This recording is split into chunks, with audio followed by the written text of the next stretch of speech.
Bom dia, crianças. Hoje, na nossa aula de sexta-feira, vamos iniciar com português. Pega o seu Aprender Sempre, na página 40, aula 1 e 2. Carta, uma possibilidade de conexão com pessoas que estão distantes de nós. O que vamos aprender? Nesta aula, vamos aprender sobre a comunicação por meio de cartas pessoais, escrever uma carta juntos com seus colegas e descobrir como este texto pode conectar pessoas que estão longe uma das outras. Você já leu ou escreveu uma carta? Conhece alguém que já escreveu uma? Em sua opinião, para que ela serve? Letra A. Converse com seus colegas e seu professor sobre esse assunto. E letra B. Escute a leitura da carta que sua professora selecionou para ler a vocês. Após a leitura, converse sobre os aspectos abaixo e realizem anotações. Bom, então a tia pegou uma carta na internet, num site que disponibiliza várias cartas que foram enviadas há muito tempo atrás para algumas pessoas famosas, né? Tem pessoas que a gente não conhece, assim, não é muito famoso, mas tem bastante gente lá que a gente já ouviu falar. É o site do Instituto Moreira Salles, tá? Depois eu posso até encaminhar para vocês o site, caso vocês queiram dar uma olhadinha em outras cartas. Tem diversas cartas lá. Então, acompanhe aí, a tia vai fazer a leitura, ok? A saudade a gente tem mesmo é das pessoas. De Márcio Moreira Alves para Rubem Braga. Após ter o mandato de deputado federal cassado pela A15 em 1968, o jornalista e político carioca Márcio Moreira Alves exiliou-se no Chile, onde viveu durante 2 anos. A saudade do Brasil e principalmente dos amigos está refletida nesta carta, enviada a Rubem Braga. Além de lembrar a amizade com o cronista Paulo Mendes Campos, Moreira Alves documenta as paisagens chilenas com descrição típica do realismo mágico latino-americano. Aqui começa a carta. Rubem velho, achei que a única lembrança digna de quem já esvaziou oceanos de garrafa era um navio aprisionado. O Neruda tenta convencer-nos de que este navio foi feito à noite por pequenos duendes carpinteiros. A verdade é menos mágica. Abre-se a garrafa com uma faca de diamante, coloca-se dentro do navio e fecha-se tudo com fogo, sem deixar marcas. Recebi e li o anjo bêbado. A saudade a gente tem mesmo é das pessoas. Praia, montanha, manga, jabuticaba, é possível substituir ou encontrar em outro lugar. Achar os amigos é que é difícil. Fiquei com uma bruta saudade do Paulinho, anjo bêbado. Aliás, essa saudade já vinha antes do livro. Você deve se lembrar dos campos de girassóis entre Santiago e Valparaíso. Agora estão floridos e lindos. Sempre que passo por lá, lembro de um poema de Paulinho sobre a infância e um cavalo que um dia viu comer um girassol e era estranho, feito um homem.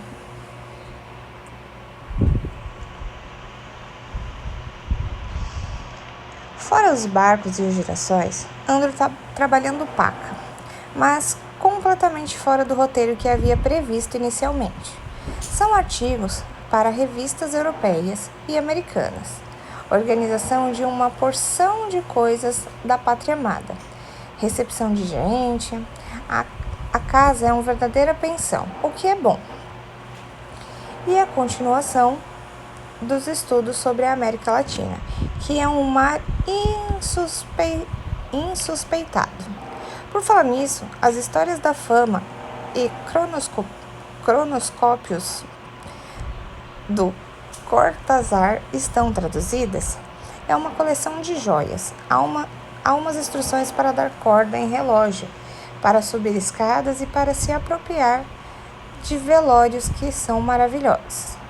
Acho bom seguirmos o filão do Garcia Marques e transformar a sábia no contador da literatura hispano-americana. Ofereci mandar livros e não tive resposta. Um grande abraço do Marcito. Bom, então aqui finalizamos a carta E aí voltamos na página 40 para responder as questões.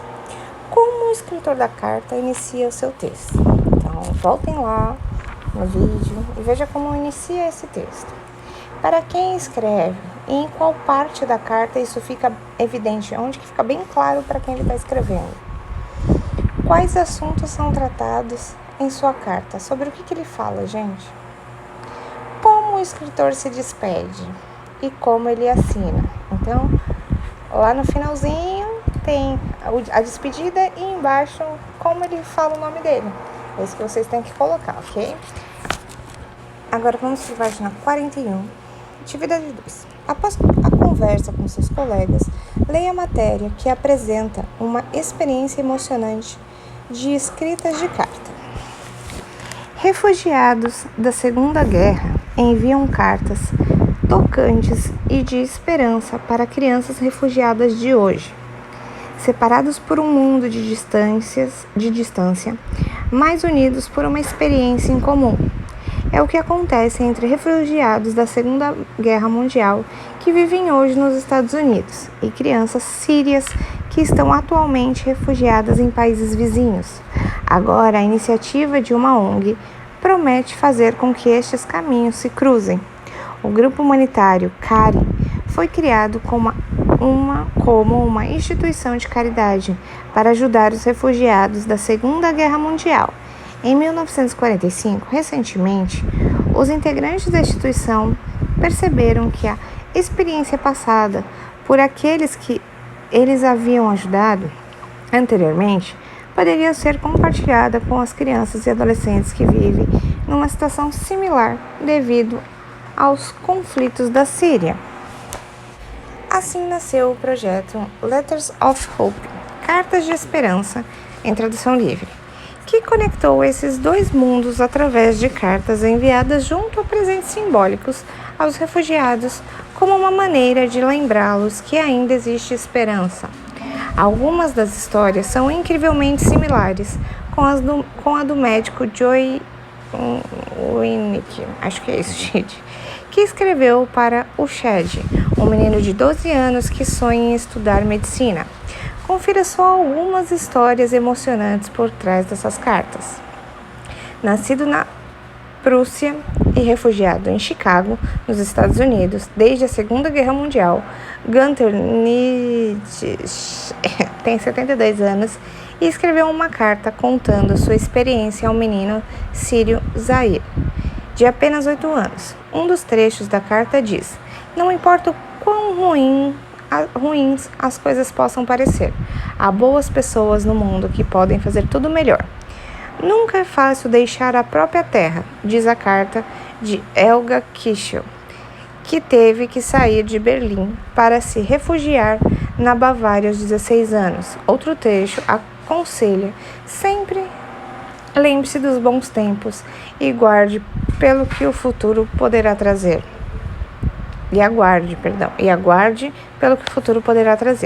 Aos 12 anos, Chad, que sonha em ser médico, também recebeu uma carta de um refugiado da Segunda Guerra Mundial.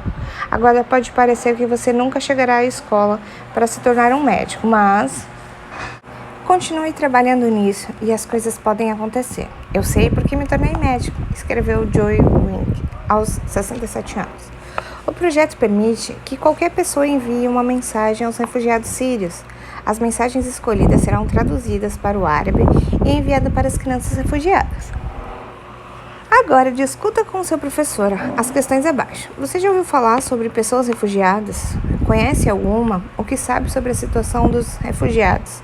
Comente com seus colegas e sua professora e ouça o que eles têm a dizer. Letra B. As pessoas que escrevem as cartas foram refugiadas na Segunda Guerra Mundial. Já ouviu falar desse momento da história? O que você sabe sobre a Segunda Guerra Mundial? Por que você acredita ser importante a troca de cartas entre os refugiados, como no exemplo da matéria? E aí, para finalizar a aula de hoje, na atividade 3, você pode ler: o grupo humanitário CARI lançou uma campanha para que as pessoas do mundo todo envie cartas para os refugiados da Síria, e no final da matéria há um link para quem deseja participar enviando uma carta. Então, Então, com o apoio do seu professor, você e seus colegas vão elaborar uma carta para uma criança refugiada. Retome o quadro com as anotações que fizeram sobre a carta em que seu professor leu para a sua turma para apoiar a produção da carta que irão escrever. Agora, planeje um texto que vão produzir pensando.